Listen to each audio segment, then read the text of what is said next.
માંગરોળ તાલુકાના મોટી નારોલી ગામે આવેલ નદી કિનારે રહેતા લોકો તંત્રની ભૂલ અને બેદરકારીના કારણે દહેશતની સ્થિતિમાં છે.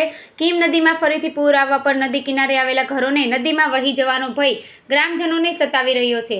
પાળા બનાવવા માટે નિમણૂક કરેલી એજન્સીએ કામ તો શરૂ કર્યું, પરંતુ પરિસ્થિતિને વધુ વિકટ બનાવી અને કામ અધૂરું મૂકીને નાદારી જાહેર કરી દીધી. પરિણામે નદી કિનારે રહેતા લોકોના જીવ તાળવે ચોંટી ગયા છે. પાળા ન બનવા ઉપરાંત હાલની પરિસ્થિતિને કારણે જોખમ વધુ વધી ગયું છે. ગ્રામજનો હવે તંત્રને જલ્દી પાળા બનાવવા માટે પુકાર કરી રહ્યા છે. આ સંજોગોમાં ગામના વરિષ્ઠ નાગરિકે જણાવ્યું કે અમે એક મોટો ભય અનુભવીએ છીએ. દર વર્ષે પૂરની ભયાનકતા વધતી જાય છે અને તંત્ર તરફથી યોગ્ય વ્યવસ્થા ન થવાના કારણે લોકોના જીવનમાં મુશ્કેલી વધી રહી છે.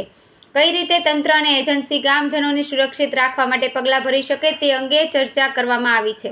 અધૂરું રહેલું પાળાનું કામ તાત્કાલિક પૂર્ણ કરવા માટે તંત્ર અને એજન્સીએ જવાબદારી સાથે કાર્ય કરવાની વિનંતી કરવામાં આવી છે. પાળા નહીં બનતા કીમ નદીમાં ફરીથી પૂરની સ્થિતિ ઊભી થાય તો લોકોના જીવને જોખમ વળી જશે.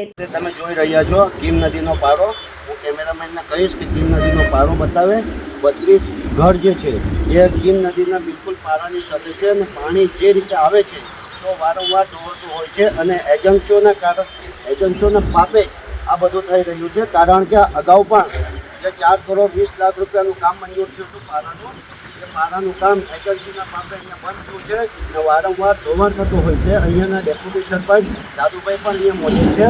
દાદુભાઈ સાથે જ વાત કરીશું. દાદુભાઈ, આ પારા યોજના 2008 તો વખત આપણે જાણ કરતા હતા ત્યારે 2020ની અંદર આ પારા યોજના વસાવા સાહેબે 4 કરોડ 20 લાખ રૂપિયા મંજૂર કરાવી આપેલા હતા.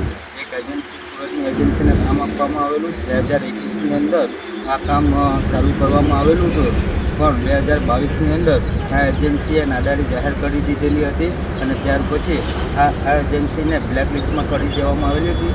ત્યાર પછી કોઈ નવું ટેન્ડર કરવામાં આવેલું નથી. સરકારના તરફથી એ અધિકારીઓને અમે વારંવાર કહેતા છે કે આ પાળા યોજના હવે આ કામમાં મુશ્કેલીમાં આવેલા ત્યારે આ ઘરો પાણીમાં ગરકાવ થાય એવી પરિસ્થિતિ